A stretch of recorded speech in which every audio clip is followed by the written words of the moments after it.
Maganar Sanata Barau Jibrin Maliya zai yi takarar gwamna ba jita-jita ba ne ba, magana ce ta gaskiya. Assalamu alaikum masu kallon mu, ni ce taku Farida Usman Tufa. Kuna tare da mu a cikin shirin nan namu mai farin jini wato Insight with Farida, wanda kamfanin Boko Fertilizer suka ɗauki nauyin kawo muku. Kamar kullum, yau ma muna tare da fitaccen bako. Bakon mu ya kasance ɗan siyasa, wanda yake taka muhimmin rawa a siyasar jihar Kano da Najeriya baki daya. Na san cewa masu kallo sun matsu su ji shin waye wannan bakon namu. Ta da wannan nake gabatar muku da Honorable Hafizu Sani Lamin. Ranka yi daɗe, barka da zuwa. Yauwa, barka mu dai, assalamu alaikum. Muna godiya da lokaci da ka bamu. To, masu kallo za su san shin waye Honorable Hafizu Sani Lamin. To, assalamu alaikum, da farko dai zan fara godiya da na samu kasancewa ɗaya daga cikin manyan bako da za su yi feature na cikin wannan gidan talabijin na Insight with Farida. Mai magana dai kamar yadda ita mai gabatarwa ta yi, sunana Hafizu Sani Liman, kuma ni ɗan ƙaramar hukumar birni ne a Kofar Mata. Na kasance Senior Legislative Aide na mai girma Deputy President of the Senate, Sanata Dr. Barau Jibrin Maliya CFR, kuma ni memba ne na Presidential Campaign Council na da ya zaɓo mai girma shugaban ƙasa Asiwaju Bola Ahmed Tinubu gwamnati a shekarar 2023. To, wannan dai a takaice za mu ci. Saboda aka ce za a ɗauko abubuwan da suka shafe ka, yanayin yadda al'umma suka san ka sosai, za mu kwana a nan. Gaskiya. To, al'umma suna raɗe-raɗe. Maganganu suna ta yawo cewa Sanata Barau Jibrin Maliya zai yi takarar gwamna. Shin jita-jita ne ko kuma gaskiya ne? Maganar Sanata Barau Jibrin Maliya zai yi takarar gwamna ba jita-jita ba ne ba, magana ce ta gaskiya. Duk da dai cewa har yanzu bai riga ya amsa zai yi takara ba, amma a matsayinmu na 'yan siyasa za ka kalli rhythm ɗin abubuwa yanayin yadda suke tafiya. Sanata Barau Jibrin ya yi takarar gwamna shekarar 2011. Ya zo ya ƙara ya yi takarar sanata a 2015 ma mun yi takarar gwamna, 2019 ma mun yi takarar gwamna. So ba abun mamaki ba ne ba idan yanzu a 2027 mun fito takarar gwamna. Duk da dai bai amsa ba, amma muna da yaƙini tunda ba lokaci ba ne ba, in lokaci ya yi response zai zama positive, zai amsa insha Allah. Gaskiya ne. To, ana ta cece ku ce akan waye jagora a jihar Kano a bangaren jam'iyyar APC. Na'am. Shin Ganduje ne ko Sanata Barau Jibrin Maliya ne? Duk da dai ita jam'iyyar APC babu wani constitution da ya nuna cewa ga jagora a jam'iyya a kowace jiha. Amma ita siyasa tana da al'ada. Al'adar nan shine wanda ya rike kujera mafi girma na jam'iyya a jiha ko a ƙaramar hukuma shine jagoranta. Amma wannan ba wai right bane ba na cewa dan kai ne wani kai ne kaza. Mai girma distinguished Sanata Barau Jibrin Maliya, mun yi magana da shi farkon lokacin da abubuwan nan suka fara akan tussle da ake ta yi na rigingimu na jagorancin jam'iyyar APC. Well, abin da zan faɗa zai ba wa kowa mamaki. Ni da kaina na je na same shi aka yi wannan maganar, yace shi baya takarar jagorancin jam'iyyar APC a jihar Kano. Tun da dai akwai Dr. Abdullahi Umar Ganduje, Kadimul Islam OFR, tsohon gwamna a wannan lokacin bai ma zama shugaban jam'iyya ba. Tsohon gwamna ya ce ya fi shi shekaru, ya riga shi yin gwamna, ya riga shi shiga siyasa, ya fi shi exposure na abubuwa da dama. Ya ce harkar rigimar shugabancin ko in ce jagorancin jam'iyya shi ya haƙura ya barwa Dr. Abdullahi Umar Ganduje. So Sanata Barau baki taɓa jin wani guri ko mu ko wasu mu ko kuma shi ya fito ya yi ikirarin cewa mai girma Sanata Barau Jibrin shine jagoran jam'iyyar APC a jihar Kano ba. Duk da dai haka al'adar siyasa ta gada ya kamata ya zama, amma ya ce ya yi abdicating wannan responsibility tunda ba constitutional right bane, ya barwa mai girma Kadimul Islam Dr. Abdullahi Umar Ganduje ya ci gaba da jagorancin jam'iyyar APC a jihar Kano. Hakan na nufin Sanata Barau Jibrin Maliya ya aminta cewa Ganduje jagoran shi ne. Haku wannan zancen haka yake. Ni da shi mun yi wannan daga ni sai shi sai Allah. Wannan dai sako ne ga masu kallo saboda ana ta cece kuci. Gaskiya ne, wannan haka yake. To, kun ce kun aminta da Ganduje a matsayin jagora APC jihar Kano. An yi tarurruka na masu ruwa da tsaki. an yi na 'yan Kano ta Arewa. A matsayin shi na sanata na Kano ta Arewa ba a ga ya halarci wannan taron ba. Menene dalili? Ina jin kin dan sha'afa taron da aka yi an yi karamar an yi yankin Kano ta Arewa ne kawai. But amma duk da haka an yi jama'a da dama za su ce ba su fuskai shi a yankin da aka yi na Kano ta Arewa ba har aka zo karamar hukumar Kabo aka yi. Shi girma idan Allah ya baka yanayin yadda kai disposing kanka to wannan girman shi zai nuna cewa ka karɓi wannan girman da Allah ya baka ko ba haka ba. Tunda wannan girman ne a tunani na an yi shi da Dr. Abdullahi Umar Ganduje, an yi shi da kuma sauran major critical stakeholders na jam'iyya. Su waye ma stakeholders din ma in the first place? Mu ne most critical stakeholders, amma mun ba da jagorancin waɗannan sarki. Sun aminta kuma sun karɓa kuma sun je sun zauna. So dan sanata bai zo ba ne a tunani na ba question din me yasa bai zo bane ba, a ya aminta da abin da aka tattauna ko bai aminta ba shine priority. A daidai gabar da aka yi waɗannan abubuwan baki manta ba, ko a lokacin da ka ba suka zo ana ta meeting na Arewa Consultative Forum, an yi program a Kaduna wanda ya je ya wakilci gwamnati ya kuma je a capacity din shi. So sai ki auna ki gani da wancan aiki na hidima da ake yi wa ƙasa da kuma wannan aiki da za a zo a yi wa tsirarin al'umma. Wannan arewacin Najeriya gabaki ɗaya zaki duba wani larger perspective. Wannan kuma zaki duba jihar Kano. In kika duba jihar Kano ma zaki ga wani fragment ne na al'ummar jihar Kano yan APC. To sai ki auna ki ga wanne sanata ya cancanci ya abandonin abin da ya shafi al'ummar arewacin Najeriya gabaki ɗaya ko kuma yazo ya kalli wani peculiar issue da bai kama kara ya karya ba na tsarin jam'iyya. Wannan al'umma an suka duba su da kansu za su ba wa kansu ansa. Abin da ya fi muhimmanci shi mai girma distinguished Sanata Barau Jibrin ya ji a wannan lokacin, kuma alhamdulillah ya ji ya yi representing ƙasa, ya yi representing kanshi da kuma al'ummar jihar Kano baki ɗaya. Menene dalilin da ya sa dukkanin mukamin da sanata ya bayar na hadimansa al'umma suke ta ajiye mukamin nan? To, ita ai siyasa kin san wani abu ne da zaki ji bature yakan ce the more you see the less you understand. Wani abu ne da yake tafiya da retrogression. So ba wani abin mamaki bane ba, siyasa ta gaji haka. A 2023 in baki manta ba da muka zo takara an yi wani abu da akan kira mass exodus na ficewa daga cikin jam'iyya da al'umma suka yi. So ba wani abu bane ya sabo, waɗanda zaki duba waɗanda suke ajiyewar da kuma waɗanda suka rike waye suka fi yawa.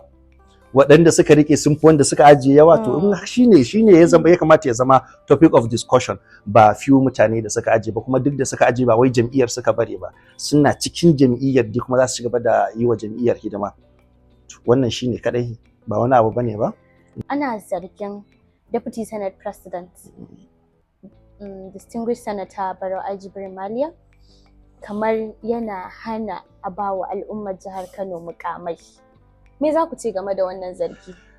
Kin san Bahaushe yayi gama magana. Ce idan kana tare da makiya, in kai tsalle ka faɗa ruwa ma sai a ci kata da kura. To bi ma'ana ina nufin makiya ba wai makiya physical makiya da za ku yi jayayya ko yaƙi da sauransu da ake yi ba. A'a, ita siyasa tana da nata fassarar na makiya. A jam'iyyar adawa ma makiyi ne. Kin gane a siyasa. Dan jam'iyyar ka na cikin gida adversaries ne, yadda za ka ƙara fassara kalmar za ka ɗauko ta a ƙiyayyar ta siyasa. Menene ita siyasa? Abu ne ƙwaya biyu yake haɗa mu al'umma gabaki ɗaya. Akwai unity of interest, akwai kuma conflict of opposite. Waɗannan abubuwa guda biyu tare suke tafiya. Inda unity of interest ɗin ku ya haɗu, to zai binding naku za ku tafi tare. Inda kuma aka rabu, shi ake samun wannan segregation din. So shi mai girma distinguished Sanata Barau Jibrin Maliya, kusan abin da zan ce yayi wannan abu ne da ya taho towards wannan trajectory din.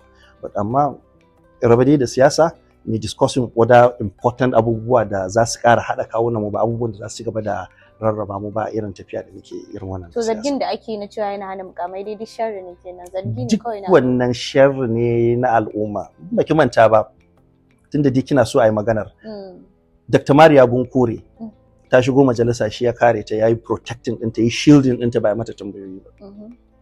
ATM Gwarzo shi yayi shielding ɗin shi ba. To daga maganar ATM Gwarzo da kai, su ma yaran shi suna zargin cewa ai shugaban ƙasa ya ce ga abin da ya faru sanata ne yasa aka sauke. Okay, to su abin da suke faɗa ba wai just sanata ne yasa aka sauke shi ba, tunda shi sanata ya ce shi bai sa an sauke shi ba. Shugaban kasa shine alpha and omega, shine mai sawa, shine mai kwacewa. Sosai. A matsayin mu na musulmai na farko dai sai mu imani mu tawakkali duk abin da ya faru.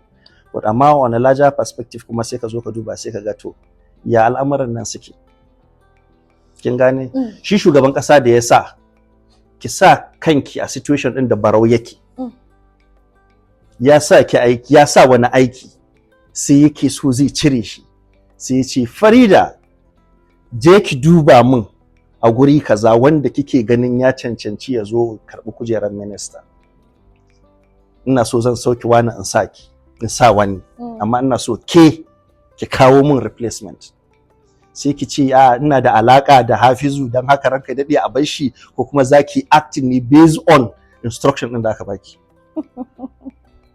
Abin da ya faru mai girma da su Sanata Barau Jibrin Maliya ga munan shi a kashin kankin kanshi a office din shi akwai mutum sama da 2000 da ya bawa appointment, ni ma ɗaya ne. To ina kuma hana wani samun appointment? Kawai dai abin da Allah ya riga ya yi. Amma mai girma da sun Sanata Barau Jibril sharri ne na makiya na in ka faɗa ruwa ma sai a ce ka ta da kora. Yanzu nan gaban tafiyar ta nisa za a ce Dr. Ganduje ma shi yasa aka sauke shi. Za a ce Dr. Murtala Garo ma shi yasa haka hana shi appointment. Za a ce Nasiru Yusuf Gawuna shi yasa haka. Kawai abu ne ina gaya miki na adversaries, in kai tsalle ka faɗa ruwa ma sai a ce ka ta da kora. To kuma mutane suna gani tun da shi aka ba zaɓi. A maimakon honorable Ata da aka kai kujeran, wasu suna gani kamar ai Gawuna ya fi cancanta da aka yi shi a mishi minista, tunda shi deputy senate president shi shugaban kasa ya ba zabi. Okay, so let me put it this way. Ni ba na gurin aka samu wannan confrontation. Gaskiya ne. Ni ma hearsay ne da kuma ire-iren tattaunawar mu saboda kusanci da mai girma Deputy President of the Senate ya ba mu labari, saboda mu ma mun samu fora irin wannan mu wayarwa da al'umma kai. Ba amma duk da haka kafin ayi appointment din Dr. Gawuna baya gurin aka appointment din ba ba shi ba. Shi me yasa ba ai questioning cewa shugaban kasa ya cancanci ya dauko shi ya bashi ba?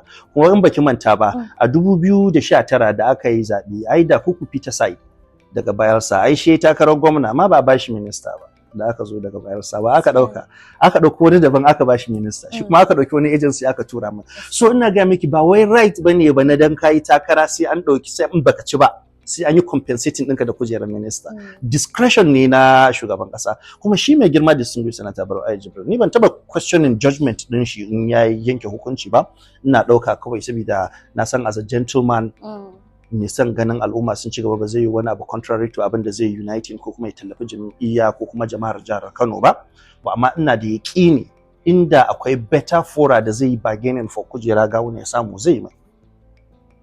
Saboda 2000 ba zan manta ba, a 2014 lokacin da ake kokarin majin jam'iyyar APC ko in ce 13, kullun Dr. Nasiru Yusuf Gawuna sai ya zo gidan Sanata Barau.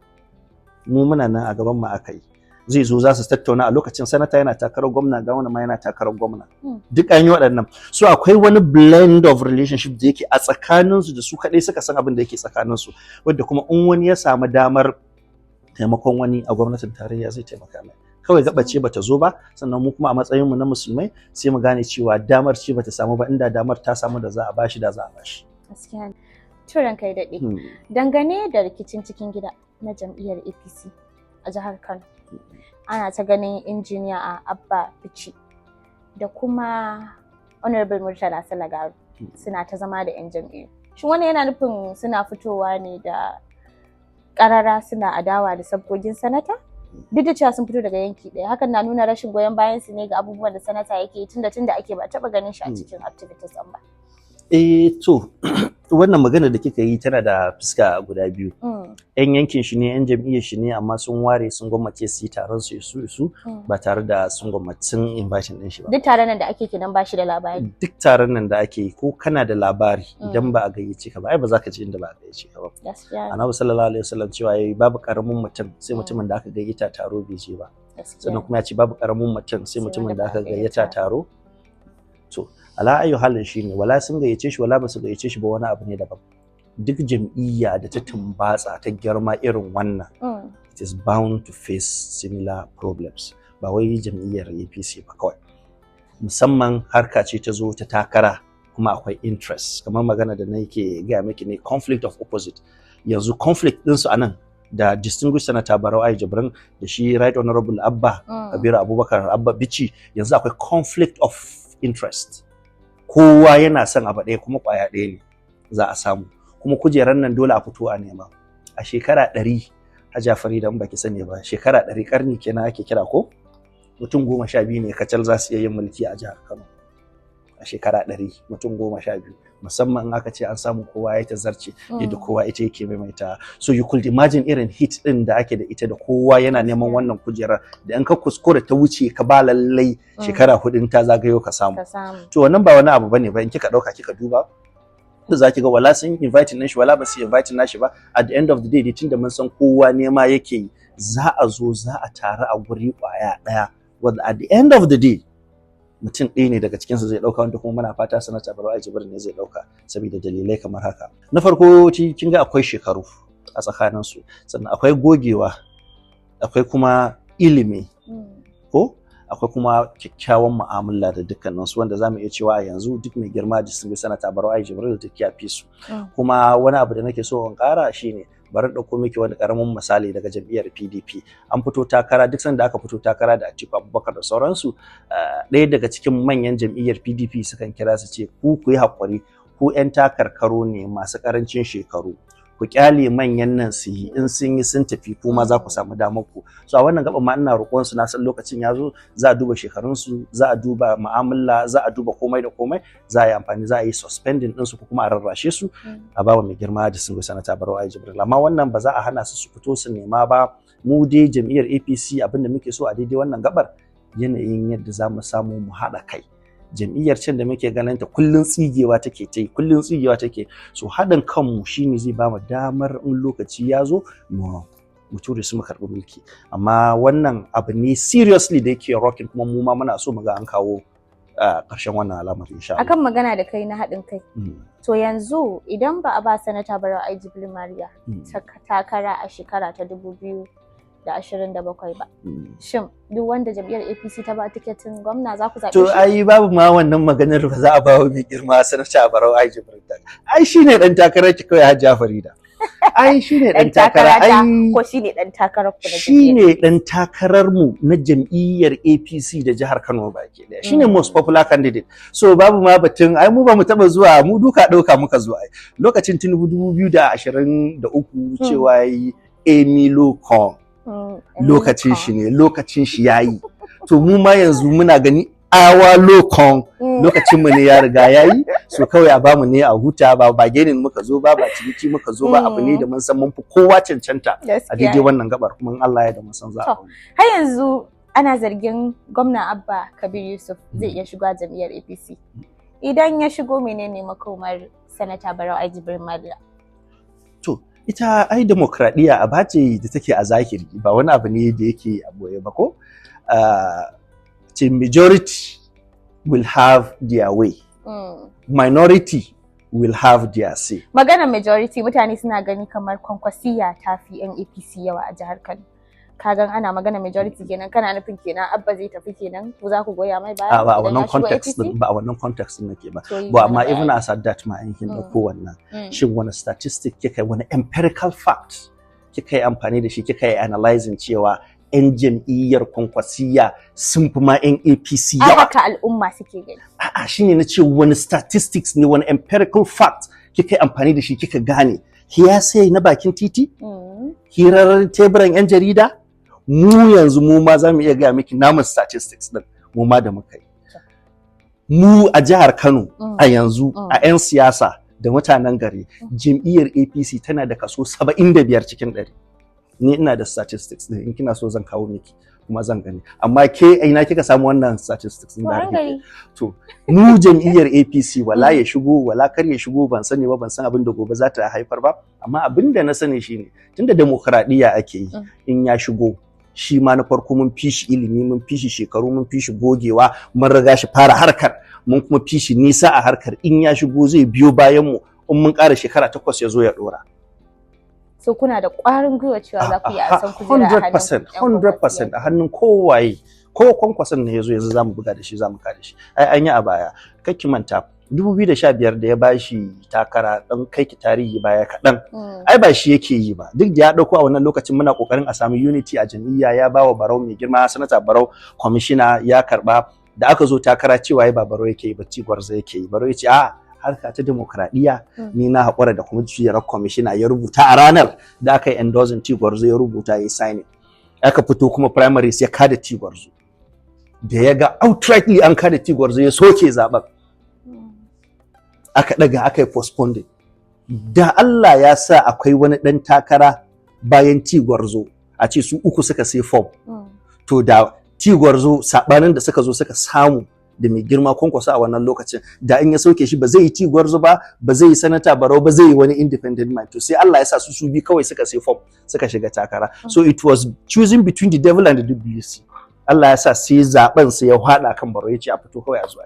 Kuma aka fito, lo and behold muka ƙara kada shi, muka fito muka yi zaɓe kuma muka ci. So ba ma shakka kowaye ya shirya, ko Trump ne ya shigo za mu buga da shi, muke da majority insha Allah. Gwarzo, Injiniya Abba Bichi, Murtala Sulagari duk sun haɗu a guri ɗaya. Yaya kuke gani cewa za ku iya samun Kano ta Arewa tunda waɗannan mutanen sun haɗa kai against Sanata Barau Maliya? Shine ai na gaya miki, ai mun gama wannan, mun yi trashing conflict of interest. By the time aka zo ban gishiri ne in baka manda, ita jam'iyya ai akwai bargaining na ciki. Kuma yan jam'iyyar ne ba ce miki suka yi, ba cewa suka yi sun fita ba. Suna cikin jam'iyyar kuma za su ba wa jam'iyyar gudunmawa.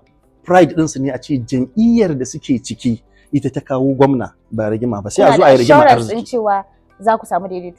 Za a samu daidaito. Ai conflict of interest wanda kuma tafiya ake ana nurturing, kowa yana ko ni ma ina nurturing na interest din. Ba mamakin 2027 din ta zo ko beyond. Mu ma muna da namu interest din, wala gwamna, wala mataimaki, wala sanata, wala dan majalisar tarayya, majalisar jiha, chairman, councilor, dukkanin mu nurturing interest muke. So in lokacin duk inda muka samu conflict of wannan interest din, zamu zauna zamu yi adawa, za kuma mu zo lokacin zabe mu daidaita, mu sulhunta, mu ga lalle abin da ake so. Ban gishiri ne in baka manda, at the end of the day ba yanayin yadda za a ce winner takes all ba. A matsayinka na matashi kuma hadimin Sanata Barau Jibrin Maliya, wani irin ci gaba kake ganin cewa za ku iya kawo wa al'umma nan gaba kaɗan? To, kin ga ko 'yan kwana biyu da suka wuce na shiga na yi jawabi akan wane ne ma mai girma Sanata Barau Jibrin. Saboda al'umma na ma fuskanci ba su ma san shi ba. Na farko dai kin ga mutum ne shi mai kirkire-kirkire, mai son kawo sabon innovation. 1999 zuwa 2003 da House of Reps shi ya kirkiri constituency project. Yanzu duk majalisun jiha sun yi domesticating suna constituency project.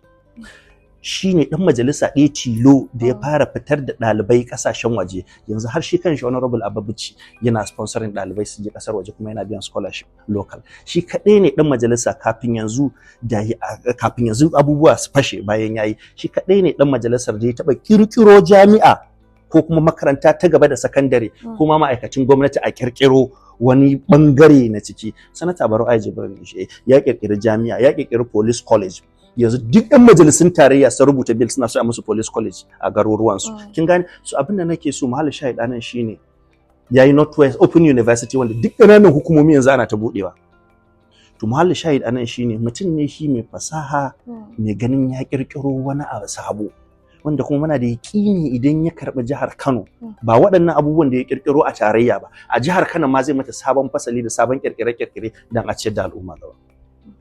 So wani shawara za ka ba matasa 'yan siyasa masu tasowa?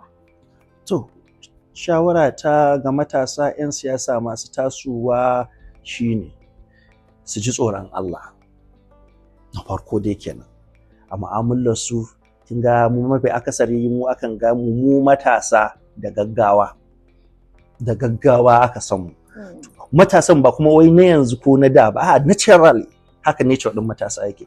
Amma sai mu duba mu ga mu akwai abubuwa da dama da muka riga muka watsar wadda ya kamata yanzu virtues din waɗannan abubuwan ya kamata mu jawo, mu riƙe amana, mu ji tsoron Allah, mu kyautata zato, mu bi shugabanni, mu ilimi, mu yi karatu da sauransu. Dukkan waɗannan abubuwan su ya kamata matasa su duba, saboda ana cewa matasa mu ne manyan gobe, amma har yanzu gashi nan duk mun wuce shekarun matasa, amma kuma har yanzu wasu muke bi ba mu riga mun girma ba.